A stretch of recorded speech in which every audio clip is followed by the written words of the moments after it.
એ તો સારું થયું કે આ બંને જણા પકડાઈ ગયા, નહીં તો 52 ગામની નાતનું નાક કપાત નાક. ભાઈઓ, મારું તો કહેવું એમ જ છે કે આ છોકરો અને છોકરી બેવને આ 52 ગામ ગોળના આગેવાન ગોરધનમુખી જે કહે ને એ જ સજા થવી જોઈએ. આપણા 52 ગામના જુવાન છોકરા છોકરી એક ગાડામાં સાથે નથી બેસતા. આ વાત બધા જાણે છે, અને જો કોઈ આ પરંપરા ન પાળે તો એનું શું પરિણામ આવશે એ પણ બધા જાણે છે. કાનજી, ચંપા, તમને બંનેને પૂનમ સુધીની મુદત આપું છું. તમારા સંતાનોને પોતપોતાના ગોળમાં પરણાવી દો. આજ પંચનો ન્યાય અને મારો હુકમ છે. ઓકે,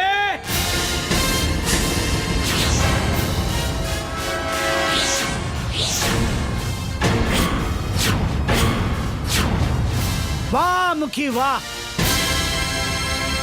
પંચના નામે તમે સજા તો સંભળાવી દીધી, પણ આ પંચનો ન્યાય નથી, માત્ર તમારો હુકમ છે, હુકમ. કારણ કે પંચ તો પરમેશ્વર છે, પરમેશ્વર, અને પરમેશ્વર કદી કોઈને અન્યાય ન કરે. મુખી વાલમ જોગી. હા મુખી, વાલમ જોગી. મુખી, આ તમારો ન્યાય નથી, પણ આ તો 4 જિંદગી સાથે ખેલાતો ન્યાય છે. તમારા હુકમની સામે આ લાચાર છોકરા છોકરીના લગ્ન બીજા છોકરા છોકરી સાથે તો થશે, પણ લગ્ન થયા પછી આ લોકો તો દુખી થશે જ, પણ જેની સાથે લગ્ન થશે એ લોકો પણ દુખી થશે. તમારે લગ્ન જ કરાવવા છે ને, તો આ 2 જણાના એકબીજા સાથે લગ્ન કરાવી દો, કારણ કે આ લોકોની નાત પણ એક જ છે ને. નાત એક છે, પણ ગોળ જુદા છે વાલમ જોગી. અરે ગોળ ભલે જુદા હોય મુખી, પણ મન તો એક થઈ ગયા છે ને. અને જ્યારે 2 જુવાન હૈયાના મન એક થઈ જાય ને, ત્યારે હાકેમનો હુકમ પણ એને જુદા નથી કરી શકતા. સોનાની કટારી કેડમાં સારી લાગે, પેટમાં નહીં.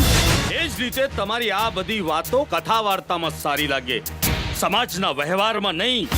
અરે તમે તો જોગી છો, જોગી. સમાજના નિયમોથી અળગા છો અને અળગા જ રહો. નહીતર એક બાપુ તરીકે અમે બધા તમારી જે માન મર્યાદા જાળવીએ છીએ ને, એને તૂટતા જરાય વાર નહીં લાગે. અને એટલે જ કહું છું, સમાજના વ્યવહારમાં દખલ કરવાનું છોડી દઈ જાઓ તમારી ઝૂંપડીએ, ત્યાં જઈને ભગવાનની ભક્તિ કરો, ભક્તિ. જાઉં છું, પણ જતા જતા એક વાત કહેતો જાઉં છું મુખી, કે પ્રેમ ક્યારે થશે, કોની સાથે થશે, એ નક્કી કરવા વાળા આપણે કાળા માથાના માનવી કોણ મુખી? એ તો કુદરત નક્કી કરે છે, અને કુદરતની સામે જે પડકાર ફેંકે છે ને, એને કુદરત જરૂર જવાબ આપે છે. અને મુખી જોગી, એની તો પૂનમના દિવસે બધાને ખબર પડી જશે. અને જો પૂનમ સુધીમાં આ બંનેના લગ્ન પોતાના ગોળમાં નહીં થયા હોય, તો પૂનમે પંચાયત નક્કી કરશે, ત્યાં ઘડિયા લગ્ન લેવાશે. અને આ મારો બીજો હુકમ છે.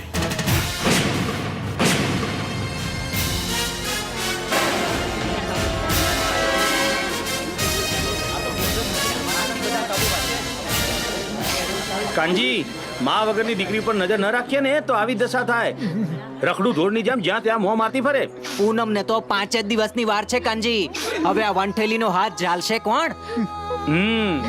હવે હેઠી થાળીમાં તો ગામનો કોઈ ઉતર હોય એ જ જમે.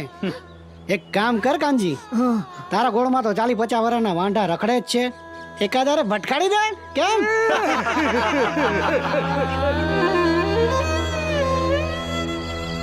માં વગરની દીકરી પર નજર ન રાખીએ ને તો આવી દશા થાય. રખડું ઢોરની જેમ જ્યાં ત્યાં મોં મારતી ફરે. પૂનમને તો 5 જ દિવસની વાર છે કાનજી. હવે આ વંઠેલીનો હાથ ઝાલશે કોણ? હવે હેઠી થાળીમાં તો ગામનો કોઈ ઉતર હોય એ જ જમે. કેમ? બાપુજી,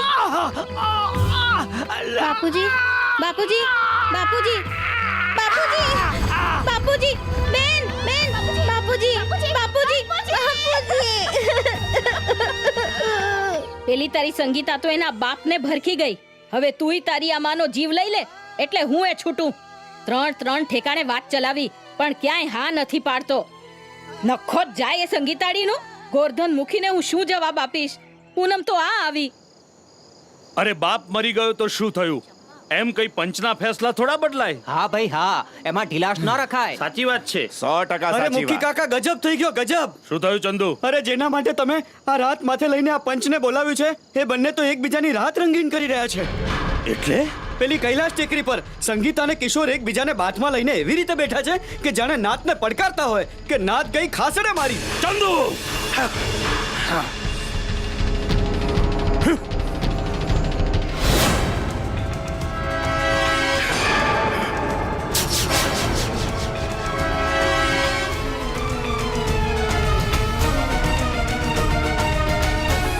લેલા મજનૂની औलाद.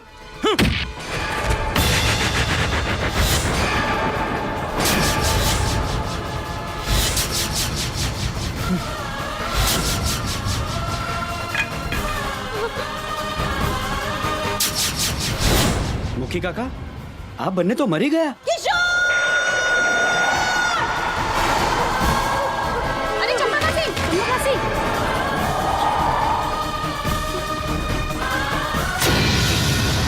બેન બેન બેન બેન.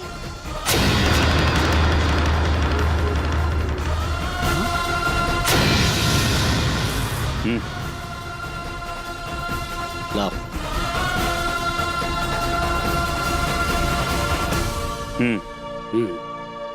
તમે અમને શું જુદા કરતા હતા ગોરધન મુખી? મોતના માંડવે 4 ફેરા ફરીને અમે સાબિત કરી દીધું કે પ્રેમી ઝૂક્યા નથી ને ઝૂકશે નહીં. યાદ રાખજો મુખી, તૂટેલા દિલની બદદુઆ ધરતી ધ્રુજાવી દે છે. દિલ તૂટવાનો અવાજ સંભળાતો નથી પણ એ આભને ચીરી નાખે છે. અમને એક ન થવા દીધાનું પાપ એક દિવસ તમારી આંખોની ઊંઘ હરામ કરી નાખશે ગોરધન મુખી. આવી બદુઆથી બાયલા ડરે બાયલા. આ ગોરધન મુખી નહીં. ગોરધન મુખી, અરે શું મેળવી લીધું આ બેઉને મોતના મુખમાં ધકેલીને? આ બેઉ પારેવડાને એક થવા દીધા હોત તો તમારા 52 ગામનું શું લૂંટાઈ જવાનું હતું મુખી? 52 ગામમાં દાખલો હવે બેસશે વાલમ જોગી.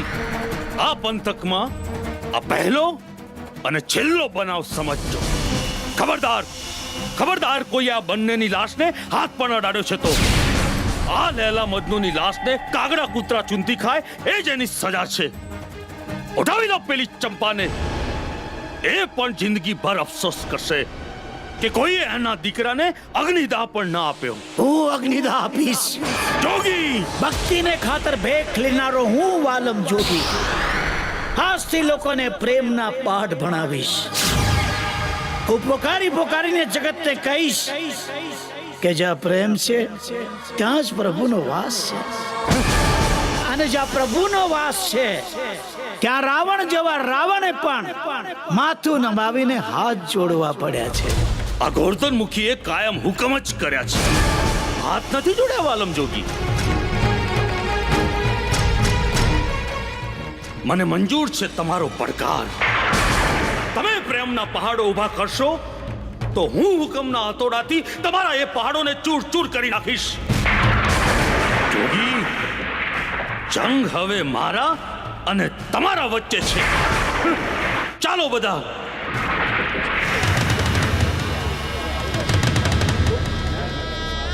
નહીં બેટા.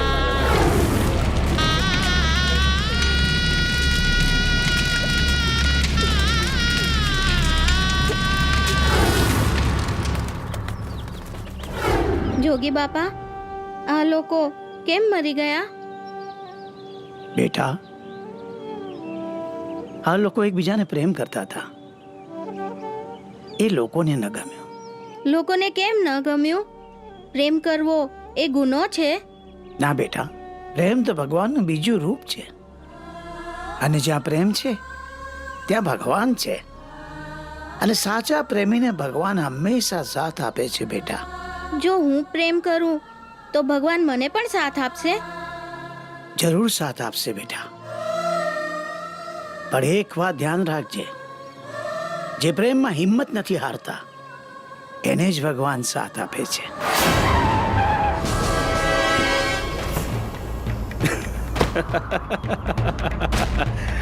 પ્રેમીઓની આ રાખ ઉડી જાય એ પહેલા એમના પાળિયા ખોડી દો વાલમ જોગી. હા, એટલે જતા આવતા લોકોને ખબર પડે કે પ્રેમીઓનું આ મેં બનાવેલું મસાણ છે. મસાણ બનાવનારા માનધાતાઓને ખબર નથી પ્રેમીઓની તાકાતની. અને તમે જ્યાં મસાણ બનાવી છે ને ત્યાં જ હું મંદિર બનાવીશ, પ્રેમનું મંદિર. અને હું પ્રેમ મંદિરમાં એવા પ્રાણ ફૂંકીશ કે દસે દિશામાં પ્રેમ પ્રેમ પ્રેમનો પવન ફૂંકાશે. અને હું મારા પરમેશ્વરને પ્રાર્થના કરીશ કે પ્રેમના પવનની એકાદ લહેરખી તમારી હવેલી સુધી એ પહોંચાડે. એમ તો તમારા પ્રભુને એ પણ કહેજો કે મોકલે તો મામૂલી લહેર નહીં, વાવાઝોડું મોકલે, વાવાઝોડું. કારણ કે મામૂલી દુશ્મન સાથે લડવાની આ ગોરધન મુખીને મજા નથી આવતી.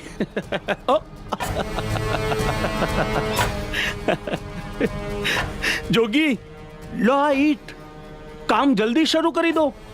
તમારો તાજમહેલ બનાવવાનું. જંગ જીતવાની હવે મને ઉતાવળ છે.